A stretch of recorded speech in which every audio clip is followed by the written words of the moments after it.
Welcome to Cinema Express. I'm here to review the movie Test. Netflix OTT-ல April 4th release பண்ணியிருக்காங்க. Madhavan, Nayanthara, Siddharth, Meera jasmine, மோகன் Raman and team நடிச்சிருக்காங்க. சசிகாந்த் இந்த படத்தை வந்து இயக்கியிருக்காரு. ஸோ ஒரு ப்ரொடியூசர் இந்த படத்தை வந்து ஃபர்ஸ்ட் டைம் வந்து டைரக்ஷன் பண்ணியிருக்காரு. ஏன்னா ஒய்நாட் ஸ்டூடியோஸ் இதுக்கு முன்னாடி நிறைய படங்கள் வந்து ப்ரொடியூஸ் பண்ணியிருக்காங்க. விக்ரம் வேதா, ரீசெண்டாக பிரம்மயுகம்னு சொல்லிட்டு ப்ரொடக்ஷன் அண்ட் டிஸ்ட்ரிபியூஷன்லாம் அவங்க ரொம்ப சக்ஸஸ்ஃபுல்லாக நிறைய படங்கள் பண்ணிட்டு இருக்கிறாங்க. இந்த ஃபர்ஸ்ட் டைம் டைரக்ஷன் சசிகாந்த் எப்படி பண்ணியிருக்கிறாரு அப்படிங்கிற ஒரு கியூரியாசிட்டி இந்த படத்தை ட்ரைலர் ரிலீஸ் ஆனப்பவே வந்து இருந்தது.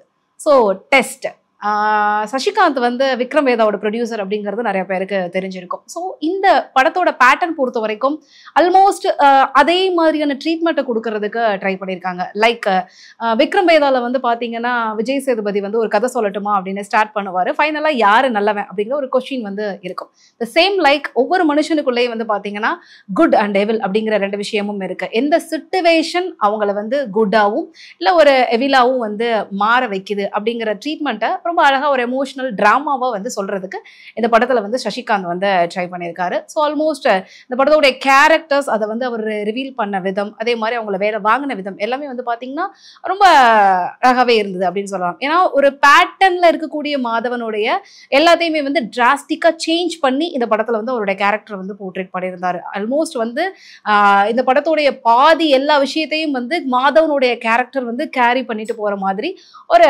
செட்டப் வந்து பண்ணியிருந்தாங்க. அந்த ஃபார்மட்டே வந்து பாத்தீங்கன்னா ரொம்ப நல்லா வந்து கை கொடுத்தது. அதற்கு மாதவனும் வந்து ரொம்ப அழகா ட்ரை பண்ணி தன்னோட டிஃப்ரெண்டான எமோஷன்ஸ் எல்லாத்தையுமே வந்து கொடுத்திருந்தாரு. ஏன்னா பொதுவா மாதவன் கிட்ட வந்து பாத்தீங்கன்னா மக்கள் எதிர்பார்க்கிறது அந்த சாக்லேட் பாய் அகைன் அந்த மேடி கைண்ட் ஆஃப் மெட்டீரியலை தான் வந்து திரும்ப திரும்ப எக்ஸ்பெக்ட் பண்றாங்க. பட் அதுல இருந்து அவர் எவ்வளவுதான் டிஃப்ரெண்டா ஒவ்வொரு படங்கள் லாஸ்ட் 10 இயர்ஸா வந்து பாத்தீங்கன்னா அந்த மேடி கைண்ட் ஆஃப் மெட்டீரியல் அப்படிங்கிறது எங்கேயுமே பெருசா பார்க்க முடியல. சேம் அதே மாதிரி அவர் ஒவ்வொரு படத்துலயும் வந்து அதை உடைச்சிட்டு பல விஷயங்கள் பண்றதுக்கு ட்ரை பண்ணியிருக்காரு. the same treatment தான் வந்து பாத்தீங்கன்னா இந்த படத்திலேயே வந்து throughout the movie மாதவனுடைய கேரக்டர் வந்து ட்ரை பண்ணியிருக்காங்க. கம்மிங் டு நயன்தாராவுடைய அந்த குமுதா கேரக்டரை பொறுத்த வரைக்கும் அவங்க நீட்டா அதை பிளே பண்ண ட்ரை பண்ணியிருக்காங்க. பட் என்னதான் சில ஒரு பெரிய ஸ்டார்டமை கொண்டு வந்து சில கேரக்டருக்குள்ள அடாப்ட் பண்ணி கொண்டு வர்றப்ப அவங்க அந்த ஃப்ரேம்ல எவ்வளவுதான் அந்த கேரக்டரா இருந்தாலும் அந்த பின்னாடி இருக்கக்கூடிய ஸ்டார்டம் தெரிஞ்சிடும்னு சொல்லுவாங்க. அது ரொம்ப ரொம்ப ரேரா சிலருக்கு வந்து அமையும். அந்த மாதிரி ஒரு சேம் ஃபீல் வந்து பாத்தீங்கன்னா எனக்கு நயன்தாராவுடைய இந்த குமுதா கேரக்டர்ல வந்து தெரிஞ்சது. அவங்க அங்க குமுதாவை தான் நிக்கிறாங்க. பட் ஆனா அதையும் மீறி அந்த நயன்தாராவுக்கு பின்னாடி இருக்கக்கூடிய அந்த ஸ்டார்டம் வந்து ஏதோ பின்னாடி நின்று ஃபாலோ பண்ணிட்டு இருக்கிற மாதிரியான ஒரு விஷயம் வந்து எனக்கு வந்து தெரிஞ்சது. நிறைய பேர் அதை ஃபீல் பண்ணியிருப்பீங்க அப்படிங்கிறத நானும் நினைக்கிறேன். ஸோ ஆல்மோஸ்ட் அந்த ஒரு சின்ன இது மட்டும் தான் நயன்தாராவுடைய கேரக்டர்ல இருந்தது. பட் அவங்க கொடுத்த ரோலை வந்து ரொம்ப நீட்டா வந்து பிளே பண்ணியிருந்தாங்க அப்படின்னு சொல்லலாம். And coming to Siddharth, recent டேஸ்ல சித்தார்த்தோடைய எல்லா கேரக்டர்ஸ் வந்து பாத்தீங்கன்னா ஒரு மாதிரி ஃப்ரேம்ல ரொம்ப இறுக்கமாவே இருக்கிற மாதிரியான ரோல்ஸா வந்து அமையுது. அது வந்து அவருடைய கேரக்டர் அவருக்கு வந்து சேர்றதா இல்ல ஏன் வந்து இவ்வளவு கண்டினியூஸா இதே மாதிரி ஒரு பேட்டர்ன் வருது அப்படிங்கிற ஒரு கொஸ்டின்ஸ் இருக்கு. ஏன்னா ப்ரீவியஸா இருக்கக்கூடிய சித்தாவா இருக்கட்டும், இந்தியன் 2வா இருக்கட்டும், எல்லாத்துலயுமே வந்து அந்த பாய்ஸ்ல பார்த்த ஒரு சித்தார்த்தோடைய இது வந்து ரீசன்ட் டேஸ்ல மிஸ்ஸிங். மேபி எல்லாருக்குமே வந்து பாத்தீங்கன்னா ஒரே மாதிரி ஃபர்ஸ்ட் மூவில அமைஞ்ச மாதிரியான ஒரு இது வந்து வந்துகிட்டே இருக்காது, தொடர்ந்து ஃபாலோ பண்ணிட்டே இருக்க முடியாது. பட் என்ன விஷயம்னா கண்டினியூஸா இதே மாதிரி வர்றப்ப ஏன் ரிப்பீட்டடா இதே மாதிரி ஒரு ஃபீல் வருது அப்படிங்கிற மாதிரி இருக்கு. பட் சித்தார்த் அவருடைய பெஸ்ட்டை வந்து கொடுத்திருந்தாரு அப்படின்னு தான் சொல்லணும். இன்ஃபேக்ட் சித்தார்த்தோடைய அந்த ஸ்போர்ட் ஆக்டிவிட்டிஸ் வந்து பாத்தீங்கன்னா ரொம்ப இம்ப்ரெசிவா இருந்தது. ஏன்னா பேசிக்கா அவர் வந்து ப்ரொஃபஷனல் கிரிக்கெட்டர் கிடையாது. ஆனா ஒரு டெஸ்ட் மேட்ச்ல வந்து ஒரு பிளேயர் எப்படி ஃபீல் பண்ணுவாரு, அவருடைய பிஹேவியர்ஸ் எப்படி இருக்கும், அவருடைய போஸ் எப்படி இருக்கும், அந்த மாதிரி எல்லாத்தையுமே வந்து ரொம்ப கிளியர் கட்டா வந்து அப்சர்வ் பண்ணி டெலிவர் பண்ணியிருந்தாரு. அவருடைய கவர் டிரைவ் ஷாட்ஸ் வந்து பாத்தீங்கன்னா ரொம்ப இம்ப்ரெசிவா இருந்தது. ப்ரொஃபஷனலா ஒரு கிரிக்கெட்டர் வந்து எப்படி வந்து அதை வந்து ஹேண்டில் பண்ணுவாரோ அந்த மாதிரி வந்து ஹேண்டில் பண்ண விதம் வந்து ரொம்ப இம்ப்ரெசிவா இருந்தது. Then coming to Meera jasmine, almost அவங்களுக்கு வந்து பாத்தீங்கன்னா இப்போ வரைக்கும் ஆடியன்ஸ் வந்து மீரா ஜாஸ்மின் அப்படின்னு சொன்னாலே சண்டைக்கோழி அப்படிங்கிற ஒரு விஷயம் வந்து அந்த ஷேடோவா வந்து நின்றுடுது. பட் அதை வந்து மீறி நிறைய விஷயங்கள் படங்கள் கொடுக்கறதுக்கு அவங்களும் ட்ரை பண்ணியிருக்காங்க.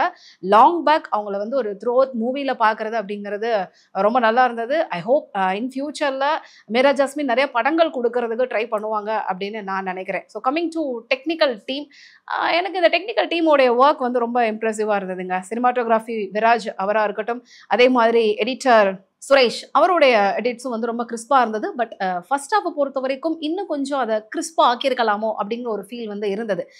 இது ஓடிடிக்கான கான்டென்ட்டா இருந்தாலும் மக்களுக்கு அந்த ஒரு பேஷன்ஸ் இருக்கும் அப்படிங்கிறது டைரக்டரோட பாயிண்ட் ஆஃப் வியூல அக்செப்ட் பண்ணிக்கலாம். பட் இருந்தாலும் அதை இன்னும் கொஞ்சம் கிறிஸ்பா கிளியர் கட்டா கொடுத்திருந்தா பெட்டரா இருக்குமோ அப்படிங்கிற ஒரு தாட் வந்து வரத்தான் செய்யுது. ஸோ அந்த கட்ஸ் மட்டும் கொஞ்சம் இன்னும் கொஞ்சம் பார்த்துருக்கலாம்னு சொல்லுது.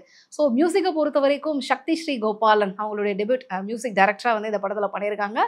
எனக்கு ரொம்ப பிடிச்சிருந்தது. அதாவது டிபிக்கலா ஒரு படத்தோட புது மியூசிக் டைரக்டர் வரப்போ அவருடைய ஃபர்ஸ்ட் சேலஞ்ச் என்னவா இருக்கும்னா, யார் இந்த படத்துக்கு மியூசிக் பண்ணியிருப்பாங்க அப்படிங்கிற ஒரு கேள்வியை மட்டும் கேட்க வைக்கணும்.